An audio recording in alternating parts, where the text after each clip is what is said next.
सरकार हमारे लिए उपलब्धियां दे रही है, यानी कि हमारे अंदर जो भी प्रतिभा है उसको निखारने के लिए सरकार पूरा प्रयत्न कर रही है।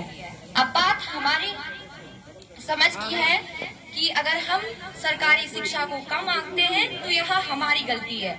अगर मैं आपसे पूछना चाहूँ, आप सरकारी शिक्षा को ज्यादा बेटर मानते हो कि प्राइवेट शिक्षा को ज्यादा बेटर मानते हो? तो ज्यादातर यही सोचते हैं, भले ही सीधे नहीं बोलेंगे, ज्यादातर सोचते हैं कि प्राइवेट शिक्षा बेटर है। मैं कहती हूँ अगर मैं अपनी खुद की टीचर की बात करूँ, उनकी क्वालिफिकेशंस, उनका एजुकेशन सिस्टम कहीं भी किसी से कम नहीं है। मुझे लगता है कहीं कमी है तो हम में है, और हम में वो कमी आ जाती है, कहाँ से आती है? तो वो आ जाती, थोड़ा बोलते हैं ना, घर में।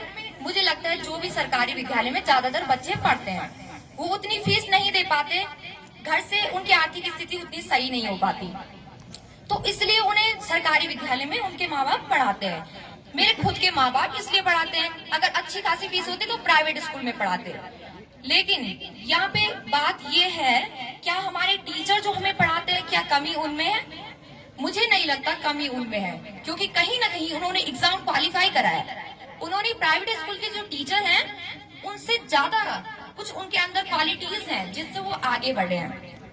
तो मुझे लगता है मेरे प्यारे भाई बहनों, ये समझने वाली बात है, अगर हम सरकारी विद्यालय में पढ़ रहे हैं तो उस विद्यालय का सम्मान करना सीखिए। क्योंकि मैं अगर खुद की बात करूं, हम गरीब हैं, हमारे जितने भी हम यहाँ पे बैठे हुए हैं, गरीब हो या ना हो, लेकिन ज्यादातर बच्चे जो गरीब हैं, हमारे लिए सरकारी विद्यालय एक बहुत बड़ा मंच है।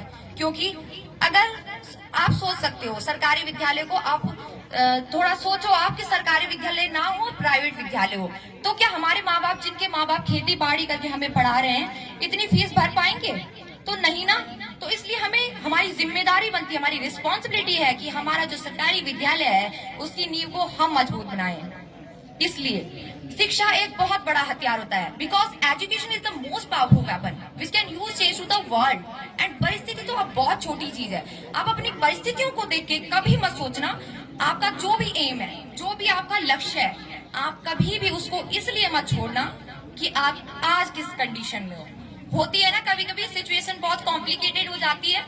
अगर मैं गांव के बच्चों की बात करूं, तो अपनी स्वयं की बात करूं, तो पढ़ाई तो करनी पड़ती है, पढ़ाई अपनी अलग है, लेकिन घर का काम भी देखना पड़ता है, रोटियां बनानी पड़ती है, खेतों में काम करना पड़ता है, एनीवे बहुत सारा काम होता है करने को।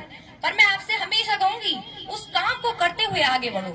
उस काम को ऐसा नहीं बोलना कि आप करोगे नहीं, उस काम को करते हुए अगर आप आगे बढ़ते हो तो आप एक अलग मिसाल रखते हो। दो तरह के बच्चे होते हैं, एक बच्चा वो है जिसके पास हमने संसाधन दिए हुए हैं कि बेटा तुम्हें पढ़ना है, वो उस संसाधनों का सही तरह से प्रयोग कर रहा है, वो पढ़ेगा और सक्सेस होगा, बहुत बड़ी बात है।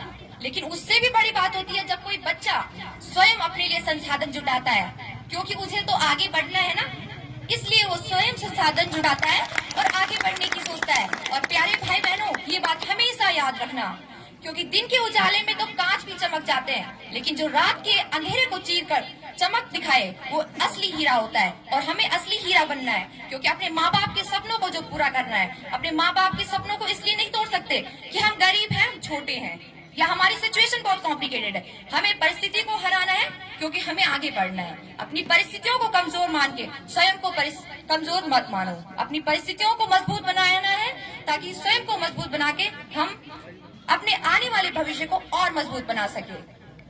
एंड लास्ट में, there is nothing impossible to him who will try. So please try करते रहिए, आप ट्राई करोगे सब पॉसिबल है। और ज्यादा न कहते हुए मैं अपनी वाणी को विराम देते हुए यहाँ पे आए हुए अतिथियों को एक बार पुनः तहे दिल से शुक्रिया अदा करती हूँ। धन्यवाद।